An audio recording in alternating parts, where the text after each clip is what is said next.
Hi, and welcome to this live reading from Breaking Tessa, a college sports romance by Christensen, and this is presented by Itsy Bitsy Book Bits. Chapter 1. I can't believe I let you talk me into this, Lindy. Tessa narrowed her eyes at the driver and slumped farther down into the tattered passenger seat of the 12-year-old rusting Honda Civic. Lindy swiveled her head away from the road long enough to exclaim, I know, me either. Tessa groaned as she took in Lindy's caramel eyes swirling with excitement. She couldn't take back her decision to go to the fraternity party without disappointing her. Tessa ignored the rock in her gut, growing and churning as they got closer to their destination. Lindy rarely asked her to be the social or be a normal college girl. For one night, she would suck it up and be an actual best friend. Growing up in a not-so-good part of San Jose, Tessa had learned to keep her head down and blend into the background. That meant no makeup and wearing a hat or putting her hair up in a ponytail. Tonight, Lindy had convinced her to wear her long toffee brown hair down. Tessa even went as far as flat ironing it, and then she let Lindy put makeup on her flawless ivory skin. When Tessa peered into the mirror after Lindy was done, she had to admit she looked good. Her gray eyes didn't blend into her face. They actually popped and looked like they had specks of blue in them. Lindy also declared that Tessa was not going to wear her usual outfit of jeans and a ratty t-shirt. Tessa was fond of her graphic tees, but she didn't argue with Lindy's determination. Her slim 5'6" body would not fit into Lindy's clothes, so that limited what Tessa could wear. After 15 minutes of Lindy grumbling in Tessa's closet, she came out with an acceptable outfit. Tessa got to keep her skinny jeans on, but Lindy instructed her to wear a navy blue tank with a flannel shirt tied around her waist. And instead of tennis shoes, she had to wear ankle boots. The boots had a slight heel that Tessa eyed warily, but she knew better than to complain. After a final inspection, Lindy declared they were ready to go. It was a half-hour drive to the party, and Lindy had been bouncing in the driver's seat for the last 15 minutes. Tessa marveled at how they could be such good friends. Their personalities were as different as their looks. When Lindy walked into a room, everyone's eyes were on her. Her vivacious, fiery Latina personality lit up a room, and she worked every outfit she put on her short, curvaceous frame. Tonight, Lindy had on a simple black fitted t-shirt that stopped right above her belly button. Her maroon pleated skirt skimmed the top of her knees and matched her Converse shoes. It was the perfect party outfit, eye-catching but not too revealing. Have you been to this fraternity before? Tessa wasn't sure which answer she preferred. If Lindy had already been here, she would blend into a group and be chit-chatting as soon as they got there. If she hadn't, then all eyes would be on them as soon as they walked through the door. Tessa's skin crawled just thinking about being the center of attention. The upside was that she would have a little time with Lindy before she was sucked into a group of people. No, but word on campus is this is the party all of the jocks go to. There will be lots of eye candy to ogle. Tessa laughed as Lindy wiggled her eyebrows up and down in anticipation. The two were like sisters, more like sisters than best friends. Both of their moms had gotten pregnant when they were 16 years old. Neither teenager had any support from her family or the baby's dad, so they decided to move in together. Tessa, Lindy, and their moms had lived together their whole lives. Jessica Parker, Tessa's mom, and Sophia Garcia, Lindy's mom, were hardworking and overprotective. Tonight, they thought their daughters were at the library, doing homework, and then staying over in the dorms with their girlfriends. We'll be in so much trouble if the moms find out we're going to a party, Lindy. The moms never hit them, but their punishments were not to be taken lightly. One time, Lindy had to wax all of the woodwork in the apartment for lying. She told her mom that her report card must have been lost in the mail. After all, Tessa's had come, so what else could have happened to it? What Lindy hadn't thought of was Sophia going to the school and asking for a copy. It doesn't sound like much of a punishment until you think about all the mopboards, doors, furniture, and cabinets in an apartment. Lindy still complained about it. Lindy rolled her eyes and groaned. Tessa, this is normal college girl behavior. If we could afford to live in the dorms, our moms would be none the wiser. Stop worrying. There's no way they will find out. They don't even know Lori, only that she lives in a dorm on campus. Tessa knew Lindy was right, but it still didn't stop the lingering guilt. The block with the fraternity house had cars lined up on both sides of the street.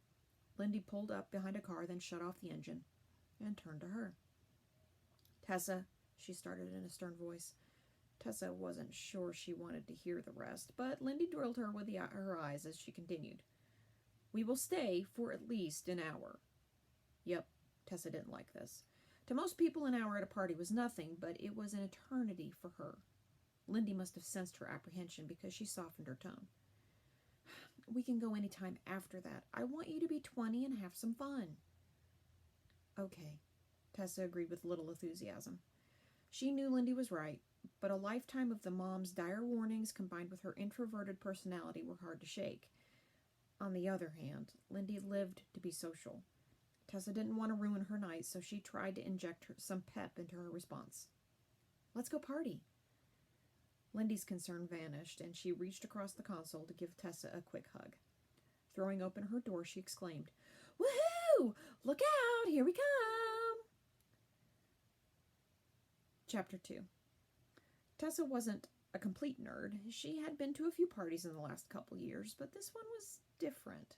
It was louder and rowdier. And holy hotness! These people were the best-looking group Tessa had ever seen together. She stopped just inside the front door and gawked while Lindy waved at various groups and yelled greetings. There were the usual party activities. Guys and girls drinking from red Solo cups were gathered in small, tight circles in order to talk over the music vibrating throughout the house. Every piece of furniture in the open floor plan lined the wall, and Tessa saw drinking games everywhere she looked. Hooking up in every nook and cranny were couples who didn't seem to notice or care that they had observers. Lindy started walking into the fray, and Tessa grabbed her arm. "Where are you going?" She heard the panic in her voice, but holy hell, she didn't know where to look or what to do. Her face must have looked as uneasy as she felt. Lindy faced her and leaned over to yell in her ear. "What's wrong?" Tessa gaped at the ridiculous question and waved her hand around. "Do you see what's going on here?" Lindy's eyebrows came together. "A party?" "This isn't a party, Lindy," Tessa hissed. "It's more like an orgy. I've never seen so many people in various stages of undress at a party. There's a girl in only her bra and underwear and two shirtless guys taking turns making out with her over there." "Relax, Tessa. It's the athletes letting off some steam. The football and soccer seasons are over, and the basketball season is getting ready to start. Do you see anything that isn't consensual?" Tessa looked over Lindy's shoulder and noticed the look of bliss on the face of the girl getting the attention from the two well-built, shirtless guys. She scanned the rest of the room, and it didn't look like anyone felt uncomfortable, except for her. "Lindy! Lindy, over here!" They both turned to see Lexi, a friend with the same major as Lindy, hailing them from a group congregating in the middle of the room. Thankfully, they were all dressed. Lindy waved and turned her concerned gaze back to Tessa. "Are we good?" She knew Lindy would leave if she wanted to, but she had promised to try. Tessa ignored her testy nerves and forced her lips into a smile. "Let's do this." Lindy grabbed her hand and raised it in the air. "Woohoo! The dynamic duo is in the house!" Luckily, the music was loud enough that only a few people turned to give them strange looks. Lindy ignored them and pulled Tessa across the room toward Lexi. Soon they were engulfed by the group. Lindy acknowledged everyone's greetings and yelled out introductions for Tessa. Tessa swallowed the little lump forming in her throat. She and Lindy would always be close like sisters, but for the first time, she realized they were slowly developing separate lives. From the time they were infants, they had known the same people and been each other's best friend. So many of those they'd grown up with had ended up going down the same path as their families before them, getting pregnant in their teens, dropping out of school, struggling to make ends meet, or selling drugs. Tessa looked at Lindy's spirited light shining through. Everyone seemed to flock to her welcoming smile and glowing face. Tessa recognized a few faces, but no one she felt comfortable going up to and starting a conversation with. Lindy was in her element. She took no crap, but she genuinely cared about and would do anything for someone she considered a friend. It was apparent from the group of people around her that they got that. It was weird for Tessa to see people with Lindy that she didn't know. She didn't want to think about what happened next year when their career paths took them in different directions. Pushing the disturbing thought away, she signaled to Lindy that she was going to find a drink. Lindy gave her an "are you okay" look. Tessa smiled and nodded as she turned to what she hoped was the kitchen and a drink. She didn't drink often, but this party called for something to help relax her. Tessa couldn't see past all the people, but she figured she would eventually reach the kitchen if she went farther in.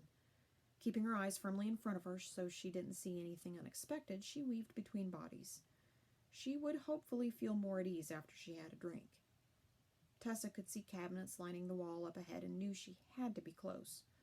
Pushing through the crowd, she sucked in a harsh breath and froze at the sight before her. A girl sat on the island counter while a guy stood between her legs. He caressed her thighs as he focused solely on her. It was like they were in a bubble amongst all of the chaos. She was absorbing every touch and straining for more. Tessa knew she shouldn't stare, but she couldn't tear her eyes away from the couple. The girl with bleached blonde beach curls down to her mid-back had her back to Tessa. The guy towered above her, his shoulders broad and his face what she imagined a Greek god would look like. He had a square jaw, chiseled cheekbones, and a dark stubble that she had never seen on a guy except on a magazine cover. He concentrated on the girl in front of him as he murmured something to her. It was like they were in his bedroom instead of in the middle of a college party. As Tessa watched, mesmerized, he reached under her shirt and anchored his hands on the indentation of her waist. The girl shuddered. At the same time, he lowered his head and caught her lips. He didn't attack them, he savored them. Tessa bit her lip and held her breath in anticipation of what he would do next. Gradually, the kiss intensified, and he molded his hands up her sides into her face, where he cupped her neck and tilted her head to fit him better. Tessa was so engrossed in the kiss that he had missed his hands moving back down to grip her hips. When he yanked her toward him, Tessa gasped with the girl at the unexpected movement. Her core tightened and her whole body warmed. As she imagined his hardness relieving her ache, she wanted it to be her on that counter. He flipped open his ice blue eyes in the middle of the kiss, trapping her fog gray ones. Tessa stopped breathing and her knees started to shake. She felt heat flood her face at being caught as a voyeur, but she couldn't look away. The guy lowered his mouth to the delicate space between the girl's neck and shoulder. Tessa shivered, her breath hitching. Still holding Tessa's gaze captive, he pulled the girl's hair to the side and trailed his tongue up her neck. When he raised his head, he lifted one side of his mouth in a cocky grin and winked at Tessa. Reality crashed around her, and the blood that had been pounding through her stopped moving. Turning her head, she frantically looked for a place to escape. To Tessa's horror, she realized some people in the kitchen were bouncing their avid gazes between her and the couple. Mortified that she had become part of the entertainment, Tessa turned and blindly made her way toward the thick mob of people. Her skin prickled as she wove through them, and she stumbled into the first empty corner she found to hide. Tessa closed her eyes and tried to catch her breath. She managed to resist banging her head against the wall to knock some common sense into her brain. What the hell? How could she have been so riveted? He was obviously a major asshole. Who made out with one girl while staring at another? And what was up with her reaction? It's not like it was the first time she had seen couples making out. For God's sake, there were couples all around her doing the same thing, but no one had captured her attention like that guy had. Holy hell, she was still trying to calm down after witnessing that. Why hadn't she been able to tear her eyes away from them? Okay, him. She couldn't even remember what the girl had looked like, but him? Her blood still thrummed through her body as she recalled the intensity she had witnessed. What had enthralled her most were his hands, the way he had known exactly where to touch that girl without hesitation. Most of her experience with guys, which admittedly was limited, had either been sloppy or full of misplaced confidence. Both had been a major turnoff. When the guy had been touching the girl, it was apparent she was all in. Tessa had allowed herself to imagine it was her at least until that stupid wink. Then she'd wanted to die of embarrassment. Movement on the stairs caught her eye, and she gave a cursory glance. She tensed as she watched the guy and the girl go up the stairs. He was leading the way, and despite Tessa's irritation with herself, she was unable to look away from him. He was scanning the area below him as he climbed. Was he looking for someone? Was it her? Her stomach clenched and she backed farther into the corner as she gave herself a stern lecture. She was being ridiculous. Why would he be looking for her? He probably knew half of the people here. It didn't matter if he was or wasn't looking for Tessa anyway. She was staying put until he was out of sight, but it didn't stop her from checking him out. His glossy black hair appeared to be haphazardly styled, but she bet there had been some thought put into it. It was cut short except for the front, which came down over his forehead and framed his piercing eyes. He was tall, over 6 foot, but that didn't seem unusual at this party. He was toned, but not huge. Tessa could see every delineation of his leg muscles with each step he took thanks to his gray fleece shorts. His loose red t-shirt hid his chest, but she could appreciate the width of his shoulders and his defined arm muscles. Her gaze landed on his large hand resting on the small of the girl's back, and she shivered as she imagined it wandering over her body. "You got good taste, girl." Tessa swallowed a scream and twisted around to see the girl standing beside her. "What?" She wore jeans with a cut-off San Jose sweatshirt that showed off her midriff and had an engaging grin. She gestured with her red Solo cup up the stairs. "Jordan Davis." The name rang a bell, but she couldn't place it. "Should I know him?" The girl's mouth unhinged, and she stared wide-eyed at Tessa. Apparently she should. After a few uncomfortable moments of looking at her like she was from Mars, the girl finally said something.